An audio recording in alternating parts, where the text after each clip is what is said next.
Olá, pessoal. O bruxismo é uma condição ortodôntica que afeta muitas pessoas, geralmente noturno, pode ser também de dia. É um ranger, é um apertamento da arcada. Isso pode provocar dores de cabeça, desconforto na ATM, articulação temporomandibular, e insônia. Pode provocar várias alterações ao longo do dia, cansaço também. Mas isso não necessariamente seria uma condição apenas ortodôntica. Pode ser, e pode ser também associado a outras alterações importantes, como estresse, como alteração da articulação da cervical, algumas alterações musculares, tendinose de pescoço, cintura escapular, facial, até disfunções da ATM pode provocar um bruxismo. Essas alterações associado com uma má oclusão, uma alteração ortodôntica, associados ou não, podem provocar o bruxismo. Isoladamente ou não, podem provocar o bruxismo. O importante é que o bruxismo são multifatores que provocam, geralmente, e necessariamente é importante que seja identificado inicialmente pelo dentista.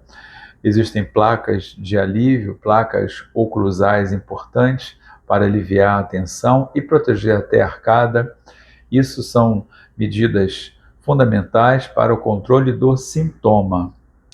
Mas a causa nem sempre é tão fácil identificar, mas identificando é fundamental que se resolva o mais rápido possível, porque a vida de uma pessoa com bruxismo não é fácil, é uma vida de tensão, de dores, de desconforto, de desgaste, de alterações fundamentais na função da mastigação.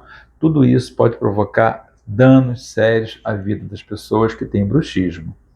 Mas sabendo, identificando as causas, e algumas delas são pontuais, que eu quero relatar aqui agora, que são alterações posturais, alterações da cabeça, posição da cabeça, cervical, tensional, muscular, emocional, estresse, e também alterações diretamente da mandíbula, a forma que se trabalha a movimentação da arcada da mandíbula, sem necessariamente ter uma alteração da oclusão ortodôntica. Várias alterações dessas podem ser tratadas, podem ser acompanhadas, recuperadas e até curadas também na fisioterapia. Então, o apoio fisioterapêutico é fundamental no bruxismo, no controle, na recuperação e no acompanhamento, no coadjuvante à parte odontológica, e que pode dar ao paciente um alívio imediato, às vezes, e a médio e longo prazo. Então, procure também um fisioterapeuta que tenha experiência nessa área, que trabalhe nessa área, que possa lhe ajudar com uma boa avaliação físico-funcional, avaliação das estruturas da cintura escapular, avaliação de pescoço, cervical, cabeça, músculos faciais, da ATM. Tudo isso é importante, faz parte do conjunto de avaliações físico-funcional para que se possa contribuir para um diagnóstico preciso e dar sequência a um tratamento mais adequado, individual e sempre exclusivo para cada paciente, ok? Forte abraço.